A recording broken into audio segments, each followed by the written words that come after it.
বিভিন্ন কার্ড দেওয়া হবে, ফ্যামিলি কার্ড দেওয়া হবে, কৃষক কার্ড দেওয়া হবে। আমরা চাই কার্ড দেওয়া হোক, জনগণ সুবিধা পাক, কিন্তু এই কার্ড জনগণ পর্যন্ত পৌঁছাবে তো? বাংলাদেশ জামাত ইসলামী, জাতীয় নাগরিক পার্টি সহ 10 দলীয় নির্বাচনী ঐক্যের জাতীয় নেতৃবৃন্দ যারা উপস্থিত রয়েছেন, ঢাকা 15 আসনের এলাকাবাসী যারা উপস্থিত রয়েছেন এবং আশেপাশে শুনছেন, জুলাই গণ অভ্যুত্থানের শহীদ পরিবার, আহত সদস্য যারা রয়েছেন, উপস্থিত সকলকে জানাই আসসালামু আলাইকুম। আজকের এই জনসমাবেশের ঢাকা 15 আসনে আজকের এই আয়োজনের আমাদের প্রধান অতিথি, প্রধান আকর্ষণ, যাকে ঘিরে আজকের এই জনসমাবেশ, ডক্টর শফিকুর রহমান।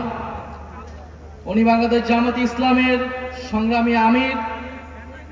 তবে এতটুকু পরিচয় ওনার জন্য বর্তমান বাংলাদেশে যথেষ্ট নয়। 10 দলীয় নির্বাচনী ঐক্যের প্রধান কাণ্ডারি, ফ্যাসিবাদ বিরোধী লড়াইয়ের অন্যতম বীর সেনাপতি, যিনি এই বাংলার মাটিতে দাঁড়িয়ে নির্যাতিত হয়েছেন, ফ্যাসিবাদের বিরুদ্ধে লড়াই করে গিয়েছেন, কারাবরণ করেছেন, মজলুম জননেতা হিসেবে আত্মপ্রকাশ করেছেন। আমাদের সবার সৌভাগ্য ঢাকা 15 আসন থেকে উনি নির্বাচনে দাঁড়াচ্ছেন এবং আজকে আনুষ্ঠানিকভাবে নির্বাচনের প্রচারণা শুরু হলো। সারা বাংলাদেশে 10 দলীয় নির্বাচনী ঐক্য জোটের যারা প্রার্থী রয়েছে তাদের পক্ষে যেই জনজোয়ার নেমে এসেছে, 12ই ফেব্রুয়ারি সেটার ফল বাংলাদেশের জনগণ দেখতে পারবে ইনশাআল্লাহ। কথা খুব বেশি বলতে চাই না। প্রথম কথা, 12ই ফেব্রুয়ারি নির্বাচন সুষ্ঠু হতে হবে। নির্বাচন সুষ্ঠু হওয়া ছাড়া এর কোনো বিকল্প নাই। অন্য কোনো প্ল্যান কাজে দিবে না। নির্বাচন সুষ্ঠু হওয়ার জন্য নির্বাচন কমিশনকে নিরপেক্ষ আচরণ করতে হবে। উভয় দলের জন্য, উভয় জোটের জন্য একই রকম আচরণ বিধি থাকতে হবে। কোনো ধরনের বৈষম্য মেনে নেওয়া হবে না। ফলে নির্বাচন কমিশনকে স্মরণ করিয়ে দিচ্ছি, আমরা এখনো মুখে বলে যাচ্ছি, আমরা এখনো মাঠে নামি নাই। কারণ আমরা মাঠে নামবো নির্বাচনের জন্য, আমাদেরকে আন্দোলনের দিকে নামতে বাধ্য করবেন না। দ্বিতীয়ত স্মরণ করছি আমাদের ভাই শরীফ ওসমান হাদিকে। শরীফ ওসমান হাদি আধিপত্যবাদের বিরুদ্ধে, গণতন্ত্রের পক্ষে, ভোটাধিকারের পক্ষে লড়াই শুরু করেছিলেন ঢাকা 8 আসনে। আজকে পুরো সমগ্র বাংলাদেশে এই লড়াই ছড়িয়ে গেছে। ইনসাফের লড়াই, আজাদির লড়াই, সার্বভৌমত্বের লড়াই। আমরা মনে করি আমাদের জাতীয় লড়াই শেষ হয়ে যায় নাই। বাংলাদেশের বিরুদ্ধে চক্রান্ত চলমান। আধিপত্যবাদী শক্তি, ফ্যাসিস্ট শক্তি এখনো দিল্লিতে বসে কথা বলতে পারছে, নানান ষড়যন্ত্র করতে পারছে। ফলে আমাদের এই জাতীয় লড়াই আধিপত্যবাদের বিরুদ্ধে, ফ্যাসিবাদের বিরুদ্ধে এবং দেশের ভিতরে আমাদের দুর্নীতি এবং চাঁদাবাজ এবং বৈষম্যের বিরুদ্ধে লড়াই, এই উভয় লড়াই আমাদেরকে একসাথে চালিয়ে যেতে হবে। প্রিয় সংগ্রামী বন্ধুগণ, আমরা গণ অভ্যুত্থানের পরে যে আশা আকাঙ্ক্ষা নিয়ে রাজনীতি শুরু করেছিলাম, নতুন বাংলাদেশ গড়ে তোলার কাজ শুরু করেছিলাম, আমরা অনেকাংশে সেটা ব্যর্থ হয়েছি। আমাদের অনেক অসমাপ্ত কাজ রয়ে গিয়েছে। ইনশাআল্লাহ এবারের নির্বাচনে 10 দলীয় নির্বাচনী ঐক্য বিপুল ভোটে জয়লাভ করে আমরা সেই অসমাপ্ত কাজ সম্পন্ন করব সবাই ঐক্যবদ্ধভাবে। কারণ আমরা ঐক্যবদ্ধ বাংলাদেশ, আমরাই বাংলাদেশ। প্রিয় সংগ্রামী বন্ধুগণ, দুই একটা কথা বলতে হয়। আমরা শুনছি বিভিন্ন কার্ড দেওয়া হবে,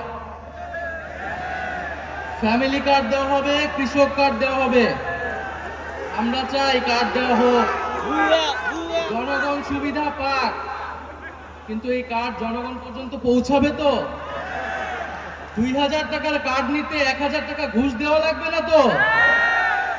তাহলে ঘুষ, চাঁদাবাজি সেটা যদি আমরা নির্মূল না করতে পারি, এই সকল সুযোগ সুবিধা কি জনগণের কাছ পর্যন্ত পৌঁছাবে? একদিকে বলা হচ্ছে কার্ড দিবে, আরেকদিকে ঋণ খেলাপিদেরকে সংসদে নিয়ে যাওয়ার চেষ্টা করা হচ্ছে।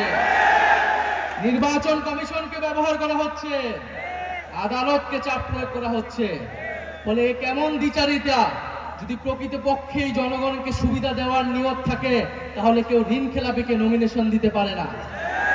যারা ঋণ পরিশোধ করে নাই, তারা সংসদে গেলে আপনার মনে হয় তারা ঋণ পরিশোধ করবে? আর এরা আবারও ঋণ নিবে, এরা আবারও টাকা লুট করবে, এরা আবারও টাকা পাচার করবে বিদেশে। আমরা তো এই বাংলাদেশ চাই নাই। আমরা তো সেই লুটেরাদের বিরুদ্ধেই গণ অভ্যুত্থান করেছি। তবে নতুন কোন লুটেরাদের আমরা ক্ষমতায় যেতে দিব না, বাংলাদেশের জনগণ তাদেরকে ক্ষমতায় যেতে দিবে না। সংগ্রামী বন্ধুগণ, বলা হচ্ছে বস্তিবাসীকে ফ্ল্যাট দেওয়া হবে। বস্তিবাসী ফ্ল্যাট চায় নাই আমাদের কাছে, আপনাদের কাছে। বস্তিবাসী চায় নিরাপদ জীবনের নিশ্চয়তা। বস্তিবাসী চায় মর্যাদাপূর্ণ কর্মসংস্থান।